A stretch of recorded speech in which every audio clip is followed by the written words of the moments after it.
সস্তায় গড়ে উঠেছে। আজকে আমরা মোটামুটি সস্তায় কেন ওষুধ পাই? কারণ আমাদের যে ফার্মাসিউটিক্যাল যে কোম্পানিগুলো, তারা এখানে খুব স্বল্প মূল্যে ওষুধটা উৎপাদন করতে পারে, কাঁচামালটা স্বল্প মূল্যে বিদেশ থেকে আনতে পারে।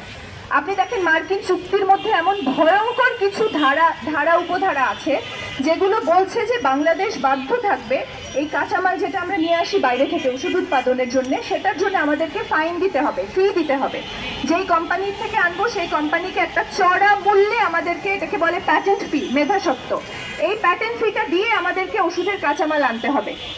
আমরা এখন সস্তায় ওষুধ উৎপাদন করি। 20 কোটি মানুষের দেশে আমাদেরকে অবশ্যই মেডিসিনটা সস্তায় দিতে হবে। এমনিতেই আমাদের চিকিৎসা খাতের অবস্থা খুবই খারাপ।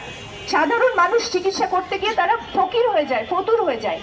অন্তত পক্ষে আমাদের দেশে 100টার মতো, 182টার মতো আমাদের ওষুধ কোম্পানি আছে যারা সস্তায় ওষুধটা উৎপাদন করতে পারে। এখন আমেরিকা চাপিয়ে দিচ্ছে জোর করে চুক্তির মাধ্যমে যে আমাদেরকে দিতে হবে হচ্ছে এই ফি দিয়ে আনতে হবে, এবং এই কাঁচামাল এখন যদি আমাদেরকে এত বড় ফাইন দিয়ে চড়া মূল্যে যদি আনতে হয়, আমরা এখন যে সস্তায় ওষুধটা উৎপাদন করতে পারছি সেটা সস্তায় আর উৎপাদন করতে পারবো না। কিছু গবেষণা বলছে, খুবই ভয়ঙ্কর তথ্য, যে আমাদের যে ডায়াবেটিসের জন্য যে ইনসুলিন আমরা ব্যবহার করি, হারুন ভাই বলে গেলেন যে সেই ইনসুলিনের দাম 10 থেকে 11% বৃদ্ধি পাবে, ক্যান্সারের ওষুধের দাম বৃদ্ধি পাবে, নাপার দাম বৃদ্ধি পাবে, ডায়রিয়া আমাশয়ের যে ওষুধ সেগুলোর দাম বৃদ্ধি পাবে। অর্থাৎ সামগ্রিকভাবে ওষুধ শিল্প আসলে টিকে থাকতে পারবে কিনা সেটাই এখন প্রশ্ন হয়ে দাঁড়িয়েছে। তাহলে চিন্তা করেন, একটা চুক্তি করেছে তারা, যেটাকে আবার তারা বলছে এটা খুবই নাকি বন্ধুত্বপূর্ণ চুক্তি। আমাদের এখন যিনি পররাষ্ট্রমন্ত্রী খলিলুর রহমান, তিনি তো দেশ বিক্রি করে দিয়েছেন, এখন বলছেন যে এটা বাংলাদেশের সাথে আমেরিকার এই চুক্তিটা নাকি ভীষণ বন্ধুত্বপূর্ণ চুক্তি। এমনই বন্ধুত্বপূর্ণ ফ্রেন্ডলি ট্রিটি তারা করেছেন, যেই ফ্রেন্ডলি ট্রিটির মাধ্যমে বাংলাদেশের লোকাল যে গুরুত্বপূর্ণ শিল্প, কৃষি খাত, ডেইরি শিল্প, পোলট্রি শিল্প, ওষুধ শিল্প, এই সবগুলো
এই জন্য এতগুলো মানুষ কি জীবন দিয়েছিল?